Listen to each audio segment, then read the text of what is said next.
How many of you have ever played the interactive show on Netflix with Bear Grylls called You vs. Wild? There are scenarios where Bear has some extraordinary tasks to complete and some extreme environment that obviously has the opportunity, the potential to kill him. And as the player, you get to make some of the choices, like how he should travel, and which direction should he go, and how to handle encounters with the different life and death situations. You know, everyday sort of things. There was a time in my life when I only thought about what God's will was when it had to do with big decisions. Not pythons in the water type of situations, but is God calling me to be a missionary in Africa type of decisions. And while there are occasionally those types of choices to be made, I've come to realize that it's how I handle the small, 2-degree, ordinary decisions that shape how I've handled the big, sometimes 180-degree ones. And unlike You vs. Wild, where they don't lead to immediate death, there is an aspect of loss because following God's will often involves sacrifice. And I know in my own life, there have been times when I have prayed for God to show me His will. But instead of truly listening to His leading, I bring with me what I want.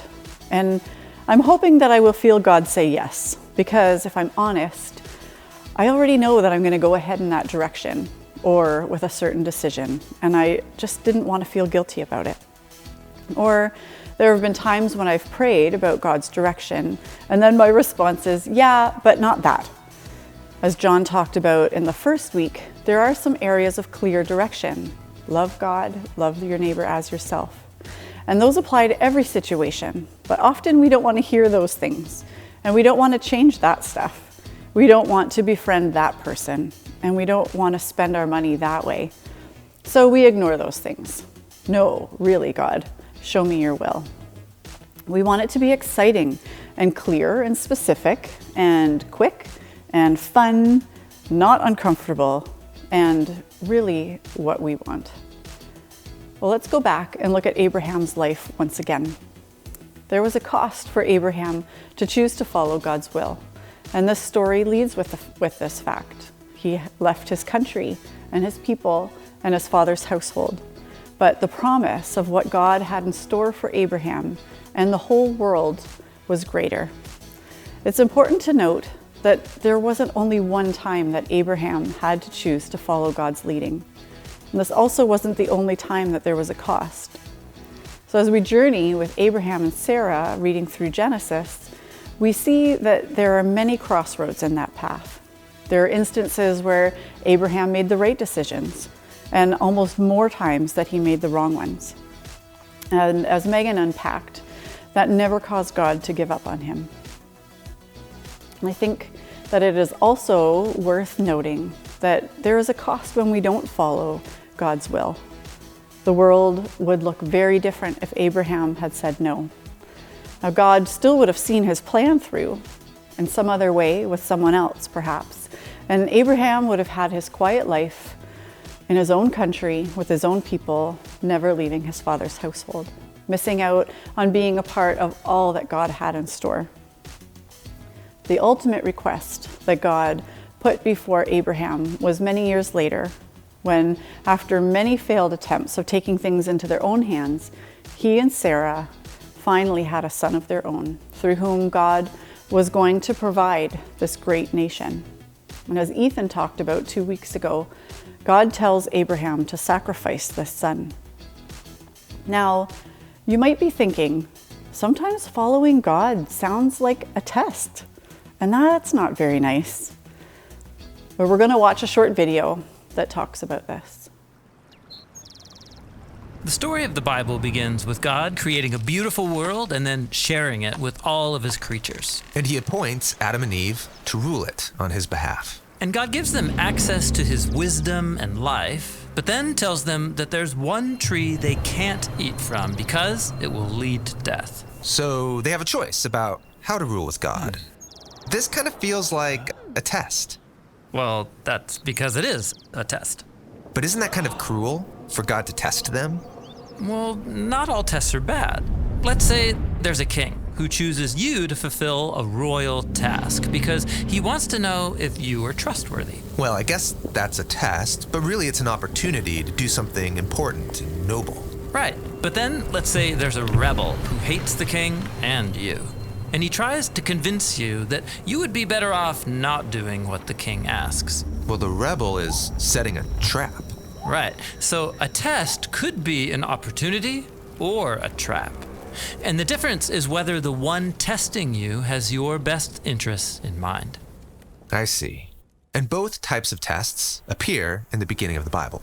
God tells them to eat of the tree of life and not the forbidden tree. Yeah, this is God's test of loyalty. God wants to rule the world with humans as his partners, which means they will need to trust his wisdom over their own. But then a rebel comes and tests them to eat of that other tree.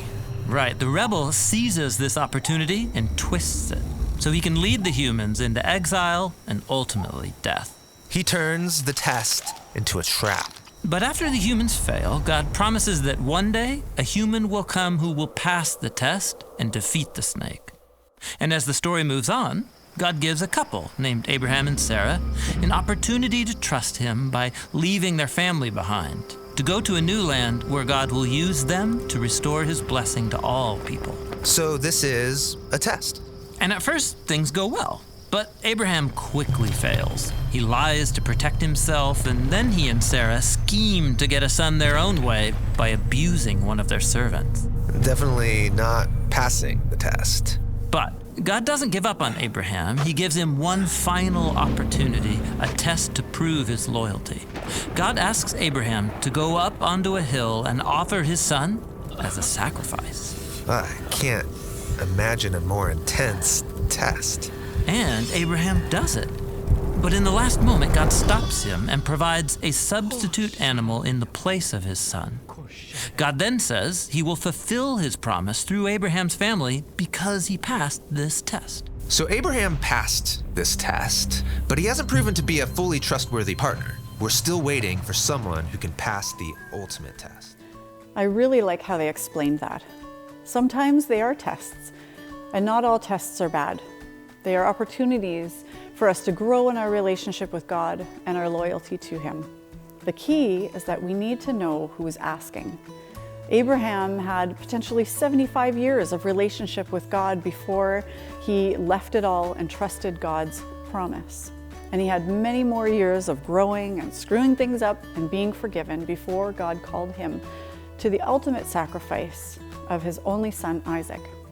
Abraham knew God's character, and he trusted God. So how closely are you walking with God? Do you know and trust God enough to believe the promise of what's involved in God's call is greater than the cost of following?